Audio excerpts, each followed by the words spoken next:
going to affect their ability to function day to day and live their life fully independently. There's also a subset of disabilities called developmental disabilities that typically refers to the onset of those disabilities happening before age 18. So that's why we say that your chapter and your peers have intellectual developmental disabilities, because they are under 18 and were typically born with the disability that they have. And that disability can look drastically different for everybody in the way that it impacts them and their day-to-day functioning. Someone with the same diagnosis of Down syndrome or cerebral palsy or autism might have the same diagnosis, but as we all know, are extremely different people, and the way their disability can present itself can look drastically different too. So then there's intellectual disabilities, which kind of gets lumped in because an intellectual disability is also considered a developmental disability, and that's specifically referring to limitations in cognitive functioning. So meaning that they have some difficulties with processing information, learning new things, being able to kind of reason, problem solve, adapt to their environment. Typically there's a nice IQ score of 70, below 70 or 74, that's gonna signify an intellectual disability. There's also different kind of levels of kind of severe, mild, or moderate intellectual disability. So it's just important to know that not everybody who has a disability necessarily has a developmental disability. People can obtain a disability later on in life due to injury, an traumatic accident or illness, and developmental disability means that it's more you were born with it. And not everybody who has a developmental disability necessarily has an intellectual disability. So you might have friends who have autism or cerebral palsy and have a developmental disability, but it might not necessarily impact the cognitive side that an intellectual disability would. So just to kind of give you a very brief kind of breakdown, and just I think it highlights just the complexity that goes into disabilities, and we tend to use these categories that kind of lumps everyone together, but just being aware that everyone is very, very unique in all sorts of ways, including with how their disabilities present themselves. So I feel like another good topic to kind of hit on too is disability rights history. And if you ever have the opportunity to do like a history project or presentation, the disability rights movement is a really awesome one that I would highly suggest. There's some really amazing historical figures that were crucial to the disability rights movement and did some amazing things for the disability community today. I think it's also important to highlight that not too long ago, the common perception among society was that people with disabilities were better off away, socially isolated, and taken outside of the community. They were not seen as being it being worth them living within the community.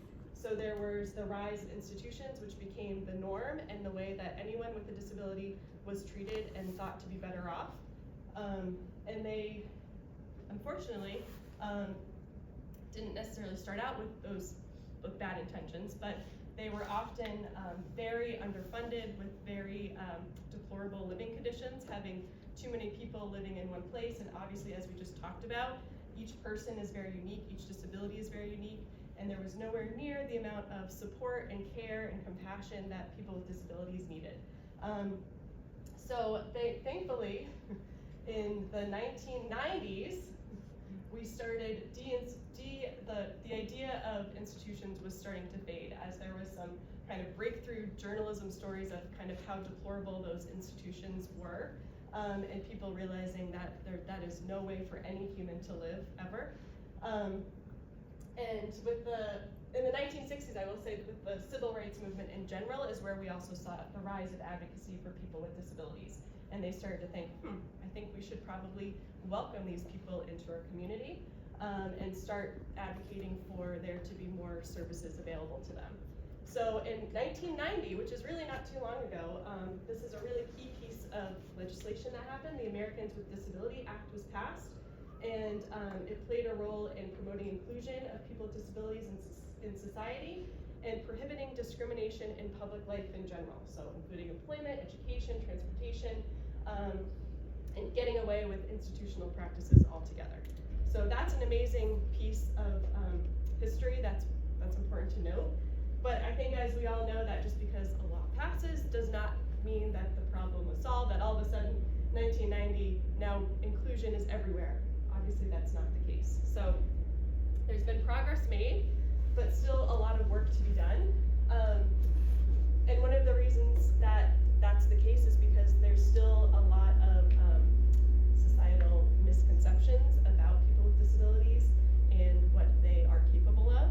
So there's a lot of work to be done about spreading, education on inclusion and why it benefits everyone. So a couple of things too that we see is 60% of students with IDD are still bullied today. 65% of students graduate compared to 86% of their peers.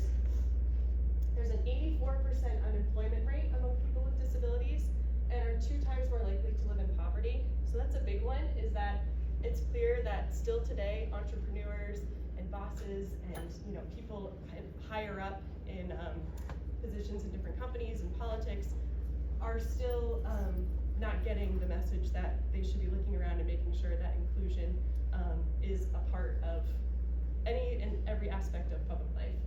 So the really cool thing about these school chapters is that we know that you guys are the next entrepreneurs. You guys are the next ones to have your own companies and being out in the workforce.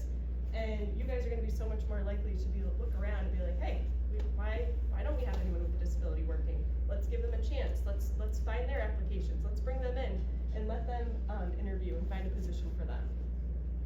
So the 91% of primary care physicians report receiving no training in IDD. So 91% of doctors don't even train or take the time to learn about disabilities and how they can create more accessible and equitable healthcare for people with disabilities.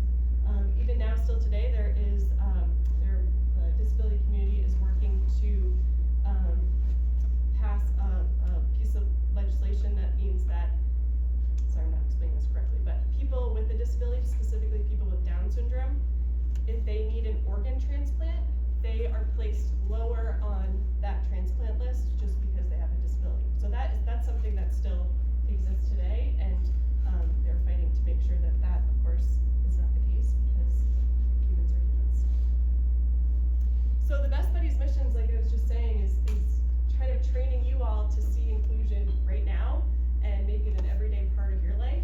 So really focusing on showcasing those friendships that you have with your peers with disabilities, and showing them, obviously, just in your friendship, getting to know each other, and highlighting that out in this within your school and out in the community does wonders, and also creating that advocacy and awareness like you guys are doing now, kind of making yourselves a little bit more informed about disabilities in general and being able to take that with you. So one of the ways, and I think that everybody in this room, everyone believes in the mission of inclusion. Like, you wouldn't be here if you didn't believe in it. You wouldn't be here if you didn't want to have a friendship with someone with a disability. And I think everybody kind of comes into it really excited, but sometimes then it's a little bit hard to then know what are the tangible ways that I can grow my friendship, that I can be more inclusive. What do I say? What do I do? Am I going to say the wrong thing? So that's why today I have a couple just kind of like tips and tricks that you guys can keep in mind. Maybe you already know this, maybe you don't, but to have this kind of in the back of your mind as you go into your next meeting and you finish your Best Buddies year, I think might be really helpful. So one of the ways that we can really show our respect to our peers with disabilities is watching our words. And of course, that means we're not going to be using any derogatory language. We're not ever going to be using the word retard. We're not going to let our friends use the words retard because, as we saw, that's rooted in a lot of history for when people were institutionalized and called mentally retarded. It all relates back to that, and it's just one of the words that can absolutely be eliminated from pretty much everyone's vocabulary. So standing up for people who say that word, standing up for your friends with disabilities, that goes a long way. And then as far as referring to your friends with disabilities, Best Buddies kind of believes in using the person first language. So if you wanted to say, oh, my friend John has autism, and we're gonna go do this, whatever. If you want to talk about your friend and refer to their disability, the best way that we think to go about it is to use person first language, which means you're putting the person before their disability. They're not defined by their disability. So that's known as person first language. Then there's also identity first language, which some people in the autistic community, some people in the deaf and blind community like to be referred to as blind, or they are deaf, and it's a way for them to kind of own their disability and signify that they are part of a bigger community. So the important thing to note is to figure out someone's preference, and as you get to know someone, that you can talk about that, you can ask them what they would prefer. But if you don't know and you're a little bit unsure, the best way is to use person-first language.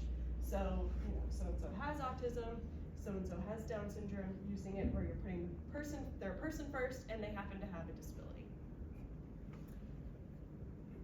So I'm gonna share a little video that I think is gonna basically cover the main point of what we're trying to do today, which is putting the person first. But I'm just gonna share this. Hold on. Video, because videos I just, you know, they always do a better job of summarizing things than I can.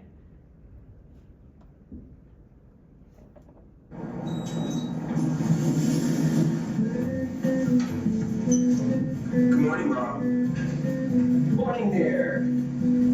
Man. Oh, sorry. Or here, you know what? I had it up in.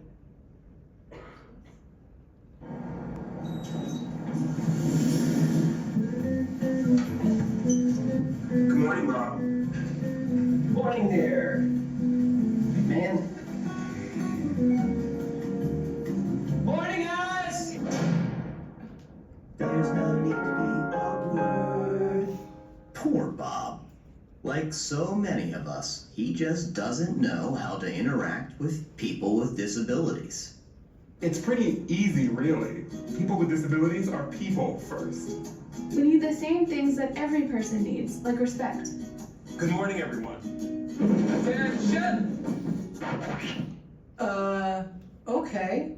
Maybe we need to be more specific. The easiest way to show respect is to focus on the person, not the disability. It's okay. You'll get the hang of it. One easy way to focus on the person is to watch the person signing and not their interpreter. Or their companion.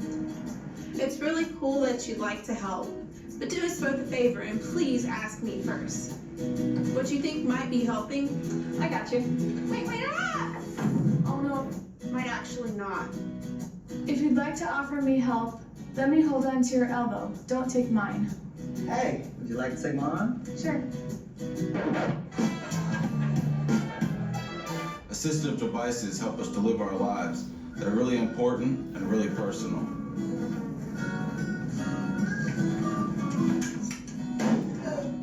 Grabbing the mower makes it weird for everyone. But please only touch our devices and service animals if we've given you permission. And don't take it personally if I ask you not to. Remember that my service animal helps me all the time. Neither of us would like it if we were separated. Remember, we make our own decisions. We sign documents, vote, volunteer, work, and pay taxes. We get married. So don't delusion me just because I request now. Just because I'm blind does not mean I'm deaf. Just because I'm deaf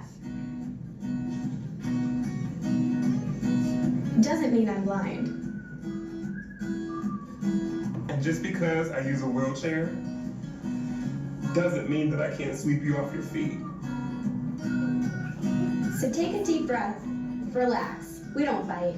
Unless we're really hungry. Hey, ladies, how are you? And if you're not sure what to do, just ask. Hi, would you still like to see a menu? No thanks, but can you please read it to me? Sure, definitely. Just treat us the way you would want to be treated, and we'll all be okay.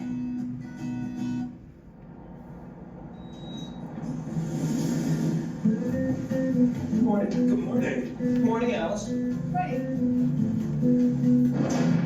Awkward no more. Nice job, Bob. Go forth and be human. There's no need to be awkward. Okay, I love that video because it's kind of cringy, right? But I feel like we can all relate to either witnessing that in public or kind of finding ourselves in those positions accidentally, kind of overthinking it all and just forgetting that they're humans just like us, right? We don't need to be awkward.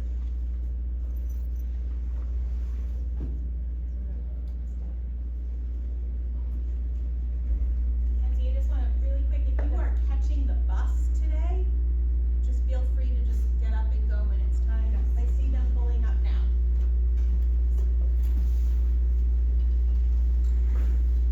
So another kind of really good takeaway too is obviously treat humans as humans, like, put the person first, and also presume confidence. You want to assume that the individual understands what you're saying. So this is too when we're talking about maybe you guys don't have a deeper friendship yet with your peers with disabilities and you're not quite sure kind of the ins and outs of where they are, how the disability affects them. Some easy kind of go-tos is to presume confidence, assume that they know what you're saying. If they're with a support person or they have a teacher or aide with them throughout the day and you see them in the hall, make sure you're talking to them and not their support person, assuming that they can comprehend and understand everything that you're saying. When you're talking to them, use age-appropriate tone and topics. So you don't need to talk down to them. We don't need to talk to them like a baby. We want to be treating them just like you would treat any of your other friends. You also want to check that they're understanding. It's okay to talk, ask a question, and if they haven't responded or haven't given you a visual cue that they're following, to stop and ask if they're understanding. You don't want to just be talking, and the person lost you like a couple sentences ago. Like, make sure that they're understanding, make sure that it's a mutual interaction and connection. And to check for understanding, you don't have to increase your volume or over-enunciate your words, right? You can just speak normally. If you don't understand what they're saying, same thing. You can ask them to clarify. You can say, whoa, hold on a second, I didn't get that last part. Can you say it again? And if that you're still having trouble, then you can maybe ask them how they could communicate in a different way, give them some options. But don't pretend that you understand. So the same way that like no one wants to just be smiling and nodding, that's not really how you have a mutual friendship or conversation. So it's totally okay to acknowledge maybe that you both lose each other sometimes and check that you're both following and figuring out ways that you can have it be more of a back and forth interaction. And it is totally okay too to get some background and check in with their parents or their teachers, someone who knows them really well, and ask them, what is the best way for me to communicate with them? Like, any tips or tricks you have for me that can help us have a more productive conversation or interaction together. So communication does tend to be kind of the #1 tricky part in starting a friendship with a disability, friendship with someone with a disability. It can kind of be obviously awkward at first. You guys don't know each other very well, and there's going to be varying levels and degrees of communication and their styles of communication. So a couple just helpful hints right off the bat, again, before you really, eventually like, when you get to know each other, this stuff kind of becomes second nature. But when you're first starting those friendships, keep in mind that it's okay to give time. It's okay to ask a question and have a pause. There might be a silence there, but let's not make it awkward. Just let it be a pause for them to process what you've said. Give them time to be able to express themselves. Decrease your language load so you can, like you said, don't just keep going talking. They didn't answer, so you're just filling the space and just talking. That can kind of be a little bit overwhelming. So kind of ask a question, make a comment, give some time, let there be a little silence in between, and that can kind of help develop a nice, a better mutual back and forth. And again, we're checking in, does that make sense? Did they get that? Let's see, you can kind of tell by either they're gonna voice that, or you might be able to tell by their body language that they're with you or they're not. So kind of pick up on those cues, see if they're following the conversation.